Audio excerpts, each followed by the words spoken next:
Hello friends, welcome to आरन कीस kitchen. मेरे चैनल में आपका बहुत बहुत स्वागत है। तो आज बहुत ही लाजवाब डेजर्ट की रेसिपी लेके आई हूँ। नया अंदाज है, नई रेसिपी है, एक बहुत ही अच्छा कॉम्बिनेशन है जो आप मीठे के रूप में किसी भी त्यौहार में बना सकते हैं।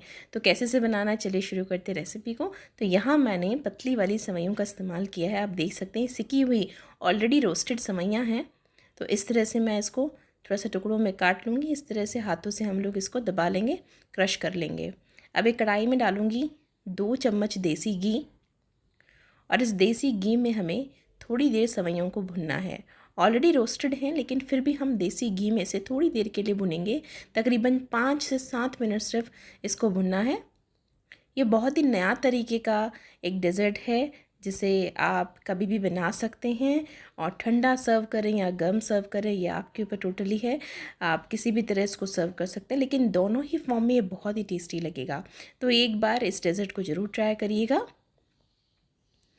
शीर कुरमा और सेवइयाँ तो आप बनाते रहते होंगे, लेकिन ये दोनों से मिला हुआ एक नया कॉम्बिनेशन है जो नया स्वाद देगा। नया प्रेजेंटेशन के साथ इसको हम लोग सर्व करेंगे। तो इस तरह से 5 मिनट के लिए मैं इसे भून लूँगी, और इसमें हम डालेंगे 500 ml दूध। आप कोई भी दूध का इस्तेमाल कर सकते हैं, फुल फैट या नॉर्मल, जो भी आप घर पे यूज़ करते हैं वही दूध का इस्तेमाल करें। तो इस तरह से मैंने आधा कप सेवइयों का इस्तेमाल किया है, उसे 2 चम्मच घी में भून लिया। उसके बाद हमने इसमें डाला है 500 ml दूध। अब इस दूध को हम लोग उबलने देंगे, बीच बीच में चलाते रहना है, और जब तक कि दूध में उबाल आता है तब तक मैं आगे की तैयारी करूँगी। तो उसमें हमें क्या करना है, सेवइयों का ही इस्तेमाल करना है उसमें। तो जब तक इस दूध में उबाल आता है, बीच बीच में हमें चलाते रहना है, इस बात का ध्यान रखना है। तो दूसरी तरफ गैस में मैंने एक कढ़ाई रखी है, इसमें डाल रही हूँ थोड़ा सा घी, तकरीबन 1 से 1.5 चम्मच देसी घी, और इसमें मैं डालूँगी 1/4 कप सेवइयाँ। ये वही सेवइयाँ जो मैंने पहले इस्तेमाल की हैं, वही सेवइयाँ हैं, और इस सेवइयों को हमें यहाँ पे भी भुनना ही है। 3 से 4 मिनट के लिए हम इन सेवइयों को इसमें भून लेंगे। बहुत ज़्यादा भुनना नहीं है, क्योंकि मेरे पास जो मैं सेवइयों का इस्तेमाल कर रही हूँ वो काफ़ी अच्छी रोस्टेड हैं, अच्छा ब्राउन कलर है इनका, तो मैं बहुत ज़्यादा भूनूंगी नहीं। और अगर आपके पास थोड़ी वाइट कलर की हैं, लाइट कलर की सेवइयाँ हैं, तो आप उसे थोड़ी ज़्यादा देर के लिए भून सकते हैं। तो एक प्यारा सा कलर उनमें आ जाएगा, और अच्छी रोस्ट वाली खुशबू भी उसमें आएगी। तो इस तरह से आप कर सकते हैं। तो 3 से 4 मिनट भुनने के बाद डालूँगी थोड़ा सा पानी। यहाँ पे पानी का इस्तेमाल मैं बहुत कम कर रही हूँ, 1/4 कप से भी कम पानी का इस्तेमाल करेंगे। उतना पानी डालना है कि ये सेवइयाँ जो भीग जाएँ, बस इतना ही पानी डालना है। अब इसे हम थोड़ी देर के लिए बिना ढक्कन लगाए इस तरह से चलाते हुए पकाएंगे, जब तक कि सेवइयाँ सॉफ्ट नहीं हो जाती और ये पानी जो है बिल्कुल सूख नहीं जाता। बस बेसिकली हमें सेवइयों को सॉफ्ट करने के लिए ही पानी डालना है, तो उतना ही पानी का इस्तेमाल करना है। तो सेवइयाँ यहाँ पे 2 से 3 मिनट में सॉफ्ट हो जाएंगी।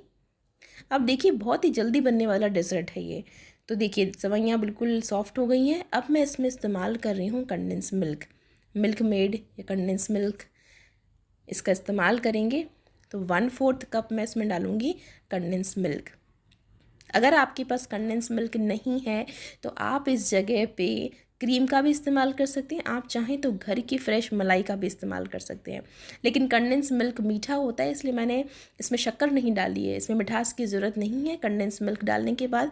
अगर आपके पास कंडेंस मिल्क नहीं है तो आप यहाँ पे दूध की फ्रेश मलाई का इस्तेमाल करें, लेकिन साथ में थोड़ी आप शक्कर मिलाएँ, क्योंकि मलाई फ़ीकी होगी तो उसमें शक्कर का इस्तेमाल आपको थोड़ा करना पड़ेगा, नहीं तो डेज़र्ट थोड़ा फीका लगेगा। इसलिए इस सेवइयों में आप थोड़ी शक्कर और मलाई डाल दें, अगर आपके पास कंडेंस मिल्क नहीं है तो। यहाँ गैस की फ्लेम मैंने बंद कर दी है, और इन सेवइयों को हम एक छोटी सी प्लेट में निकाल देंगे और अच्छे से दबाते हुए फैला लेंगे। तो बस मुश्किल से मेरे को 5 से 7 मिनट लगे हैं इसे बनाने में। तो बस इस तरह से प्लेट में मैं अच्छे से फैला दूँगी, और एक तरफ जो खीर हमने रखी है उसमें हम डाल देंगे शक्कर। तो आधा कप शक्कर का इस्तेमाल कर रही हूँ।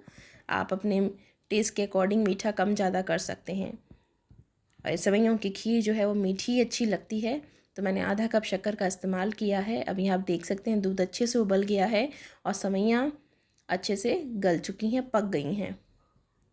अब यहाँ मुझे थोड़ा इसको कलर लाना है, इसको और दिखने में अच्छा बनाना है, तो मैं इसमें डाल रही हूँ येलो फूड कलर। आप चाहें तो इसमें केसर का भी इस्तेमाल कर सकते हैं। केसर से भी बहुत ही प्यारा येलो कलर आ जाता है, उसका टेस्ट भी इन्हांस होगा, तो आप केसर का भी इस्तेमाल कर सकते हैं। तो इस तरह से ये खीर हमारी तैयार है। जो शक्कर हमने डाली थी वो पानी छोड़ा, उसने शक्कर ने पानी छोड़ा और वो भी काफ़ी गाढ़ी हो चुकी है। तो गैस की फ्लेम मैं बंद कर दूँगी और एक तरफ फिर मैंने इसमें कढ़ाई रखी है, 1 चम्मच घी और यहाँ काजू बादाम और चिरौंजी ली है, उसको मैं हल्का सुनहरा होने तक भून लूँगी। आप चाहें तो ये काम पहले जो हमने घी रखा था सेवइयाँ भूनने के लिए उसमें भी कर सकते हैं और उसी घी में फिर हम सेवइयाँ भून लेंगे। तो यहाँ मैं अलग कर रही हूँ उसको। तो एक तरफ हमारी सेवइयाँ तैयार थी, एक तरफ सेवइयों की खीर तैयार है। अब यहाँ काजू बादाम चिरौंजी जो फ्राई करने रखा है उसमें से थोड़े से मैंने निकाल दिए हैं और बाकी सारे इस सेवइयों की खीर में मैंने डाल दिया है। तो इसे एक बार फिर से अच्छे से मिक्स कर लेंगे। काफ़ी गाढ़ी और बहुत ही बढ़िया सेवइयों की खीर हमारी तैयार हो गई है।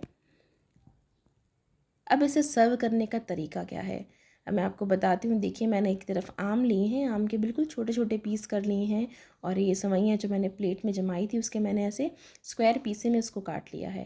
मैं आपको बताती हूँ, इस तरह से स्क्वायर पीसेस में मैंने इसे कट कर लिया है। तो आप चाहें तो इसे गर्मा गर्म सर्व करें, आप चाहें तो इसे ठंडा सर्व करें। ठंडा बहुत ही टेस्टी लगता है, समर है, गर्मियां हैं, तो आप इसे ठंडा सर्व करें, बहुत ही लाजवाब लगेगा। तो इस तरह से सेवइयों के पीसेस इस तरह से काट लेंगे। देखिए तो बस अब मैं लूँगी एक सर्विंग बोल, आप कटोरी है जिसमें भी आपको सर्व करना है। तो इस तरह से 2 से 3 पीसेस मैं ये सेवइयों के रख दूँगी इसमें जो हमने तैयार की हैं। देखिए रेसिपी वही है लेकिन इसे सर्व करने का, इसे बनाने का तरीका अलग है, तो इसका स्वाद भी बहुत ही बढ़ जाएगा। तो एक बार मेहमानों के सामने इस तरह से अगर आप इस तरह का डेज़र्ट रखते हैं, आपकी सच में बहुत तारीफ़ होगी। तो इस तरह से ऊपर से मैं डाल दूँगी मैंगो पीसेस। आप यहाँ पे मैंगो प्यूरी का भी इस्तेमाल कर सकते हैं तो और भी डिलीशियस हो जाएगा ये डेज़र्ट। मैंगो और साथ में मैंगो प्यूरी। अब यहाँ कुछ ड्राई फ्रूट्स जो हमने फ्राई किए हैं वो मैंने ऊपर डाल दिए हैं। तो देखिए बहुत ही बढ़िया डेज़र्ट बन के तैयार हो गया है। आप इसे ठंडा ठंडा सर्व करें, इसे फ्रिज में रख दें। सर्व करने के बाद इसे फ्रिज में रख दें, अच्छे से ठंडा हो जाएगा, चिल्ड हो जाएगा और उसके बाद आप इसको खाने में यूज़ करें। तो एक नए प्रकार की रेसिपी मैं आपके लिए लेके आई हूँ। आप हमेशा सेवइयाँ बनाते रहते होंगे, आप हमेशा खीर बनाते रहते हो, लेकिन उसी फॉर्म में अगर हमें कुछ नया हम ट्राई करें तो ये बहुत ही अच्छा डेज़र्ट होगा। तो एक बार इस रेसिपी को ट्राई करिएगा, आपने शायद पहले कभी इस तरह से ट्राई नहीं किया होगा। तो मीठी सेवइयों और शीर कुरमा इन दोनों से मिला हुआ एक नया डेज़र्ट जिसमें हमने मैंगो का भी इस्तेमाल किया है। तो आपको 3 अलग अलग चीज़ें बनाने की ज़रूरत नहीं है, आप एक ही में सारा कॉम्बिनेशन रख सकते हैं। तो अगर ये रेसिपी आपको मेरी अच्छी लगी तो आप ज़रूर लाइक करिएगा। मेरे चैनल पर अगर नए हैं तो ज़रूर सब्सक्राइब करें। मेरी रेसिपीज़ अगर आपको पसंद आती हैं तो ज़रूर लाइक करिए। मेरी रेसिपीज़ को अपने फ्रेंड्स और रिलेटिव्स के साथ ज़रूर शेयर करिए। तो ज़रूर एक बार इस रेसिपी को अपने घर पे ट्राई करिएगा और कैसी लगी ज़रूर अपना फ़ीडबैक मेरे साथ शेयर करिएगा।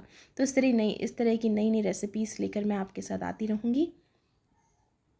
तो मिलूँगी एक नई यूनिक रेसिपी के साथ। Thank you.